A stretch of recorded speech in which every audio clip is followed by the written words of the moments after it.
नमस्कार दर्शकों, आप देख रहे हैं एमएनएस न्यूज। आइए देखते हैं आज की खास खबरें। पार्टी से लौट रही लड़की से उबर ड्राइवर ने किया रेप, हत्या कर फेंक दी बॉडी।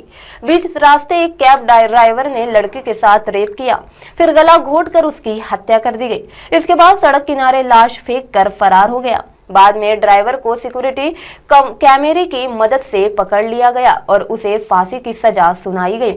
अब ड्राइवर अपनी सजा कम कराने के लिए अपील कर रहा है।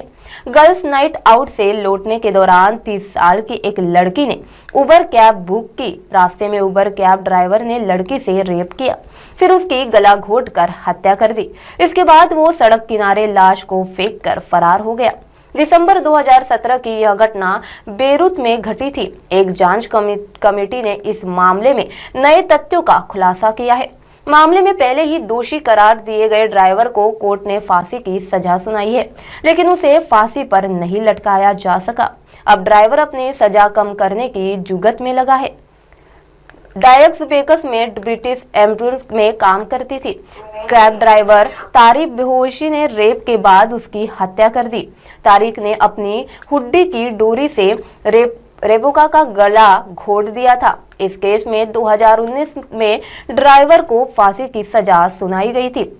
रेबेका की मौत की लंबे समय से चली आ रही जांच इस हफ्ते लंदन में फिर से खोली गई। इसके बाद ये मर्डर केस फिर से सुर्खियों में आ गया। लंदन की एक कोर्ट में सुनवाई के दौरान बताया गया कि ब्रिटेन की रहने वाली रेबेका बेरूत लेबनान में स्थित ब्रिटिश एम्बेसी में काम कर रही थी। वो शरणार्थी की मदद के कार्य में जुटी हुई थी। उन्हें क्रिसमस के लिए वापस ब्रिटेन लौटना था, लेकिन इससे पहले उनकी रेप के बाद हत्या कर दी गई। उसका शव 16 दिसंबर 2017 को सड़क किनारे मिला। रेबेका की हत्या के मामले में सिक्योरिटी कैमरे की मदद से तारिक नाम के कैब ड्राइवर को गिरफ्तार कर लिया गया। बीच रास्ते कैब ड्राइवर ने लड़की के साथ रेप किया, फिर गला घोंटकर उसकी हत्या कर दी। इसके बाद सड़क किनारे लाश फेंककर फरार हो गया। बाद में ड्राइवर को सिक्योरिटी कैमरे की मदद से पकड़ लिया गया और उसे फांसी की सजा सुनाई गई। अब ड्राइवर अपनी सजा कम कराने के लिए अपील कर रहा है। गर्ल्स नाइट आउट से लौटने के दौरान 30 साल की एक लड़की ने उबर कैब बुक की। रास्ते में उबर कैब ड्राइवर ने लड़की से रेप किया, फिर उसकी गला घोंटकर हत्या कर दी। इसके बाद वो सड़क किनारे लाश को फेंक कर फरार हो गया। दिसंबर 2017 की यह घटना बेरूत में घटी।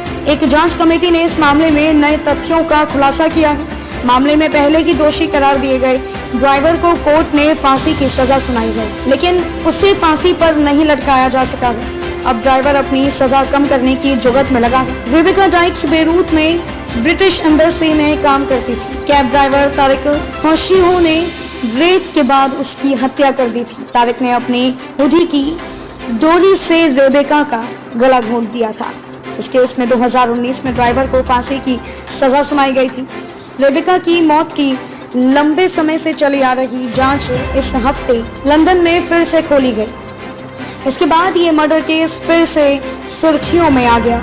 लंदन की एक कोर्ट में सुनवाई के दौरान बताया गया कि ब्रिटेन की रहने वाली रेबेका बेरूत लेबनान में स्थित ब्रिटिश एम्बेसी में काम कर रही थी।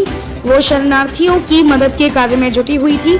उन्हें क्रिसमस के लिए वापस ब्रिटेन लौटना था, लेकिन इससे पहले उनकी रेप के बाद हत्या कर दी गई। उनका शव 16 दिसंबर 2017 को सड़क के किनारे मिला। रेबेका की हत्या के मामले में सिक्योरिटी कैमरे की मदद से तारिक नाम के कैब ड्राइवर को अरेस्ट किया गया। एजेंसी की रिपोर्ट के अनुसार तारिक का पुराना आपराधिक रिकॉर्ड था। वह पूर्व में भी 2 बार कथित उत्पीड़न और चोरी के आरोप में गिरफ्तार हो चुका था। बावजूद इसके वह उबर कैब ड्राइवर के रूप में काम कर रहा था। रिपोर्ट में यह भी कहा गया है कि एम्बेसी के लोगों को जिन वाहनों का उपयोग करना था, उनमें उबर कैब शामिल नहीं थी। हालांकि रेबेका की मौत के बाद एम्बेसी में सुरक्षा उपायों को और भी सख्त किया गया है। वहीं रेबेका की हत्या के 5 साल बाद भी उनकी फैमिली अभी सदमे में है। कोर्ट में रेबेका की मां ने कहा कि हमारी तरह किसी और पर ये ना गुजरे, अब तो बस यही चाहते हैं। वह कहती हैं कि अगर उस दिन रेबेका के पास सेफ्टी अलार्म होता तो वो बच सकती थी। अब आप हमारे चैनल को आपके मोबाइल पर भी देख सकते हैं। मोबाइल ऐप पर देखने के लिए प्ले स्टोर से MNS news TV app download करें। इंस्टा, लिंक, ट्विटर, हाइक, कुक, फेसबुक और कई सोशल मीडिया के प्लेटफॉर्म पर हमारा चैनल उपलब्ध है। आप इसे यूट्यूब पर भी देख सकते हैं। आप हमारे चैनल को लाइव भी देख सकते हैं www.mnsnewstv.com पर। फिलहाल दर्शकों, वक्त हो चला है एक ब्रेक का। ब्रेक से लौटने के बाद देश दुनिया की तमाम खबरें देखने के लिए बने रहे MNS न्यूज के साथ। नमस्कार।